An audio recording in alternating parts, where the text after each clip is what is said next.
nama gue Ajeng, gue seorang karyawan swasta di Jakarta. Gue udah mengikuti kelasnya Rian Sichuan Academy untuk mempelajari international stock market di US. Jadi kalau untuk gue sendiri, awalnya kenapa gue ikutan kelasnya Rian, sebenarnya karena gue penasaran dan gue tahu kalau misalkan US market itu cukup promising ya. Gue sendiri sudah mulai investasi tapi di saham-saham Indonesia aja gitu, makanya gue mau belajar dari Rian mengenai US stock market gitu.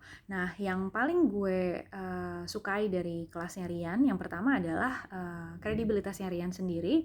Jadi Rian itu adalah seorang profesional di corporate, dia juga entrepreneur, dia juga trader, dan dia juga investor gitu. Jadi dari keempat posisinya ini, dia puts him in a good place untuk bisa communicate dengan audiensnya, karena dia punya more comprehensive perspective gitu ya dari berbagai sisi.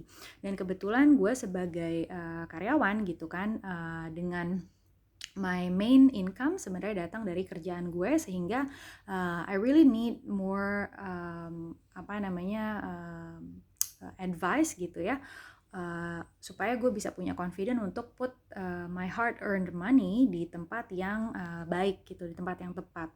Nah, selama mengikuti kelasnya Rian, yang paling juga gue appreciate itu adalah betapa accessible-nya dia dan approachable-nya dia terhadap masing-masing student gitu. Dan jadi kalau misalkan mempelajari stock market, apalagi international stock market untuk pertama kalinya, itu bisa jadi daunting task ya, karena mungkin kita masih baru banget gitu, sehingga kalau misalnya belajar sendiri, sangat mungkin belajar sendiri gitu ya, melalui research di internet dan segala macam, namun rasanya akan lebih tenang dan lebih menyenangkan gitu ya pengalaman belajarnya jika ada coach atau tandeman gitu yang menemani kita dengan kurikulum juga yang yang jelas gitu kan, sehingga kita punya tempat untuk bertanya, untuk berdiskusi gitu. Jadi sangat-sangat approachable-nya Rian terhadap masing-masing student itu juga sangat membantu gitu. Dan tentunya kita juga harus proaktif untuk mau banyak tanya,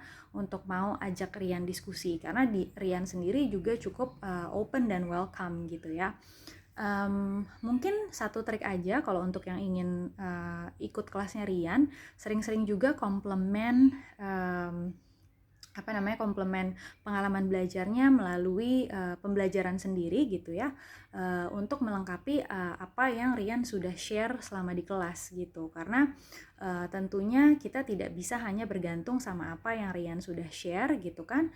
Tentunya kita juga harus proaktif untuk melengkapi insight-insight, dan juga proaktif untuk latihan sendiri supaya kita lebih bisa cepat ngerti gitu. Tapi overall menurut gue pengalamannya sangat menyenangkan, dan I would recommend this class to other people. Thank you Rian. Bye.